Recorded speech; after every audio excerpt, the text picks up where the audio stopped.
the whole place is bigger. The people are bigger for sure. And no one knows what they've done with it, and they ever were doing a job. This could be Rotterdam, anywhere, Liverpool or Rome. 'Cause Rotterdam is anywhere alone. Anywhere alone.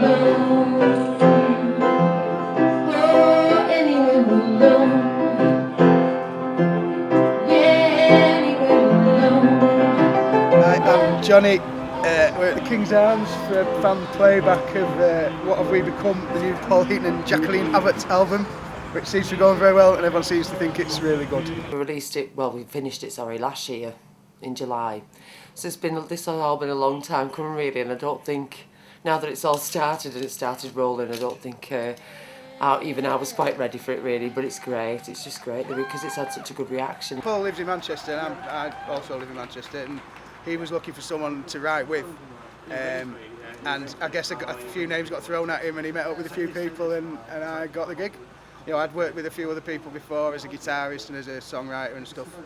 So yeah, we just met up and I guess I did something right and he decided to work with me. But and then so we've done this is the third album we've worked on really. We did Acid Country and then the 8th, which was the opera we did, and then What Have We Become. Once I'd worked with Paul on the 8th in 2011 and then 2012, and he mentioned this, he kind of said, what would you think? He said, I've already written some songs and I think it would be nice for you to do this.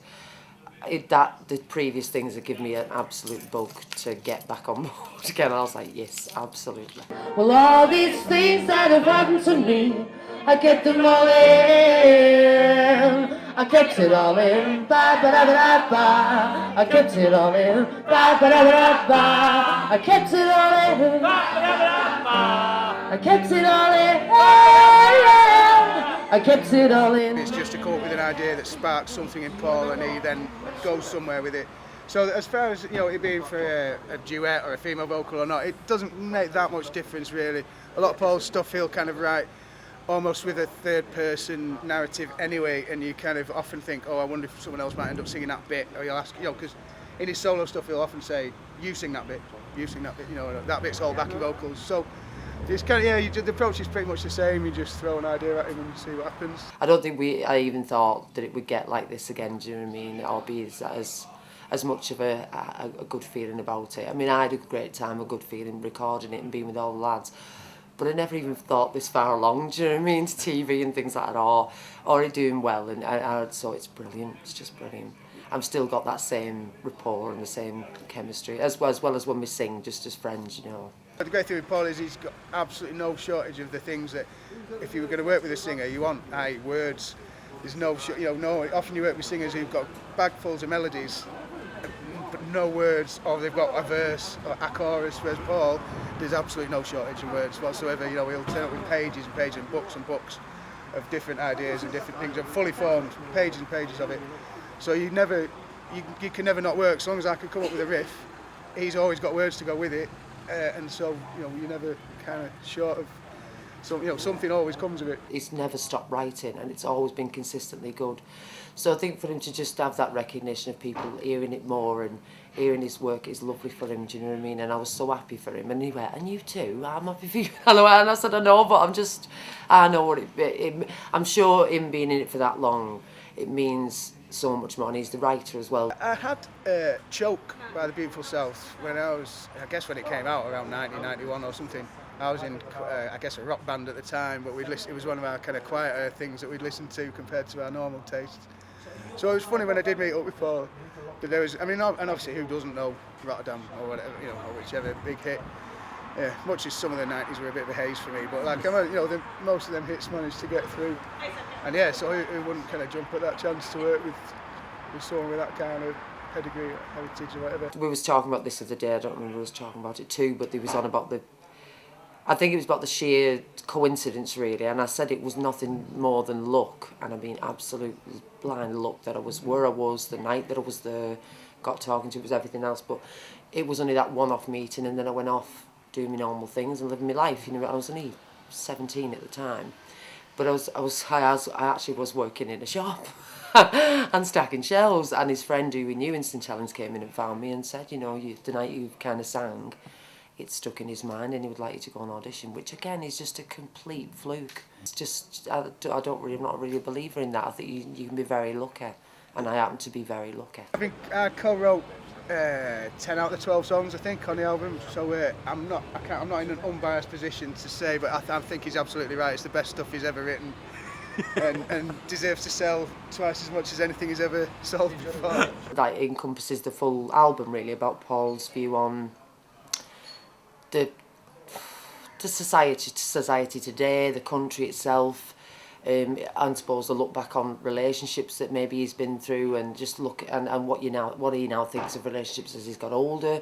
It's all his views on and I suppose his personal life as well. But I suppose he tries to include everybody, what he thinks people would feel like and what he thinks people's reflective thoughts are. You know what I mean? On everything really, on issues of everyday life. And I think the tour will be the real tell for that. I'm really looking forward to people moving, you know, seeing an audience in front of us and being able to do it that way. As soon as I started listening to the songs, and I already got to know, like, obviously his solo work as well, which are some of the songs we were playing I absolutely thought the world of, and then once he'd done this and we all heard it, and we came here to the King's Arms to rehearse and record it. Well, it was just rehearsed here, sorry. And we started getting used to him. It was so much like his style of writing. And yeah, I'm really happy with it. I think it sounds great. It is kind of weird that it's almost a year. You know, it's almost a year since we completed it. So that's, I know it's not unusual, but I think it is for Paul and it is for us guys. You're used to things just kind of coming out. But yeah, I think that'll be the big one, is like when we get to the gigs and the festivals and stuff, and actually there's a bit of movement in the room. He has got sharper in the way that he writes. It just got better as the older he's got, and the way that he writes. So I think it was just even better to sort of hear them all and think, oh great, I'm going to get to sing on these and I'm going to get to be part of these. Tour is just a bunch of dates at nice venues, Shepherd's Bush Empire and the Lowry, and kind of nice venues with ramps and local crew, and the things that make playing live a fun, really good fun experience. And I mean, as far as I know, they're nearly sold out, all of them, as far as I know, if not sold out completely. There'll be a lot of people who are familiar with Paul's solo stuff, some who aren't, some who are just probably coming in after a 15-year hiatus, like Jacqui. But, you know, and others who've been, you know, there'll be faces I'm sure that we've seen around, you know, dozens of times in the last couple of years.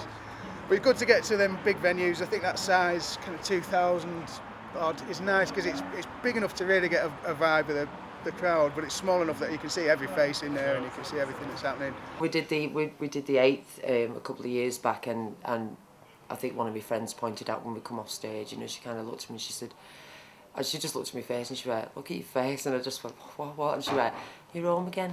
She said, you just got that look of happiness and you should be, you were your happiest being. Yeah, I think it'll be great. And then, yeah, we're doing most of the festival, a lot of festivals anyway, there's so many nowadays. We're doing Glastonbury, Latitude, a bunch of ones in Ireland, you know, so it'll be great just to do a traditional summer, you know, a tour and then all the festivals and get out there and, yeah, just have some live fun. My voice isn't as strong as it was nowhere near when I was, well, it's still strong, but it's not like it was when you're a kid. You know, you've got everything going for you when you're like 19, haven't you? You're a lot more energy. It's great. I mean, hearing Paul and Jacqui sing together is always good. Jacqui's a phenomenal singer, Paul's a great singer. They're both together, you know, there is something, you know, there's a reason, other than just being great songs, there's a reason why a lot of them songs were hits, you know, and that part of that is just that sort of chemistry, is such a cliched word in it, but, you know, just that sort of mixture of sounds going together, the vocals, and, you know, people are going to love it, of course, yeah. More vitality, haven't you, when you're that age? But when you sort of had 20 years on, so it gets slightly different. But no, I think it's just a case of looking after yourself and looking after what you've got, really, and I try to do that as much as I can, you know what I mean? But I still feel comfortable singing the songs. Paul will always put them in a key that's comfortable for me. He doesn't say, you know, I want you to hit this range and that's it. You know, he always says, like, you know, whatever key feels comfortable, it might sound nice in that. Gives you a chance to try things, and all the lads in the band as well, they'll always work around everything that you would just make the song collectively sound better. The people probably maybe won't have heard Jacqui say, you know, Jacqui's a real great character in her own right, and you know, maybe hasn't done so much press before, so I think that's going to be really interesting. That, you know, because she's a fantastic character, and the more confidence she gets, talking to the cameras and whatnot, it will just get funnier and funnier and better, I think. Do you want to do this Q&A with me or not really? I don't mind, I'll come in. I don't mind. Evening. Oh, sorry, it's afternoon now. Is Matt here?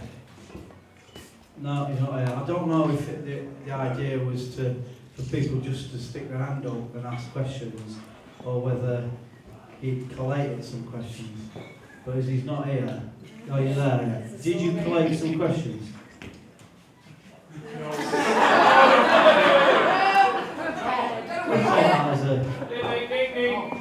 He promised me he would, but so who wants to ask a question? I'll do about 20 minutes, and then Jacqui's going to take over the calls in another 20 minutes, and then I'll come back on again.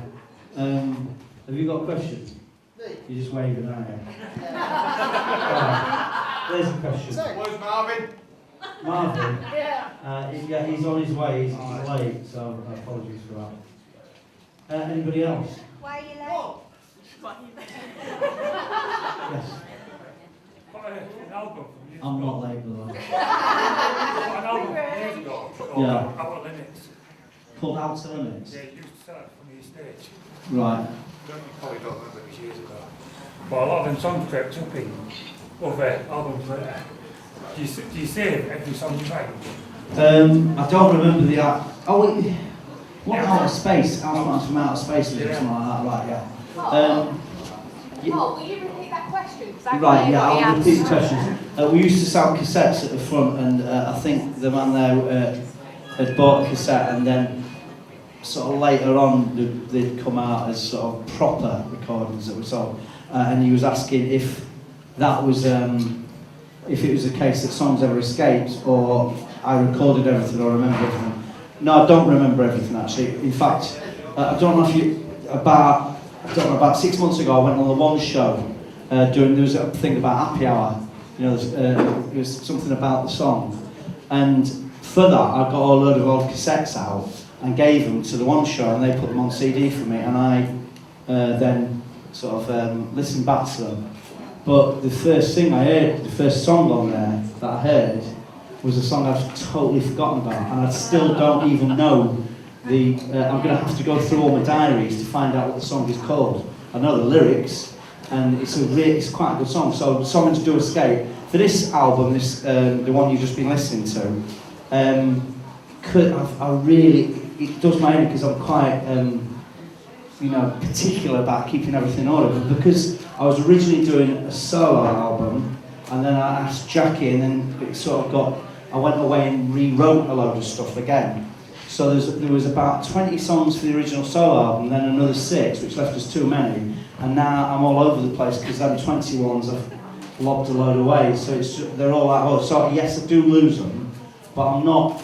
It's not as though I lose really good ones. That album's not. What you get is the better ones, not the worst ones. A bit like my well, that didn't escape. You just want to sing that, don't you? You just want to say that. But you're sorry. Manly Village, not like that. Right. Manly Village. Well, thanks. Aye, with Manly. Sorry, you. No, it's okay, don't worry. All right, Tom. That's the microphone. No. Say, what a song. Well, thank you. Yeah. Well, there's a lot of songs. I don't like it when artists say, I've written 300 songs and you're never going to hear them. I think it's really big-headed to say you've written that many, and I don't believe it anyway. And I think it's sort of, I don't know, there's something suspicious about it. That, what was you going to say? Do you ever get one of your own songs really stuck in your head?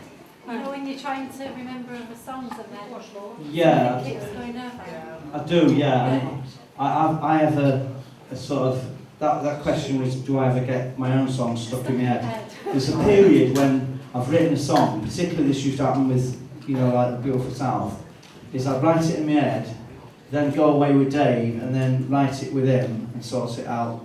And then me and Dave, quite often, if we were away and we were excited and it come off, we did this sort of little dance, which I'm not going to repeat, but it was like an excited little dance when he'd done it.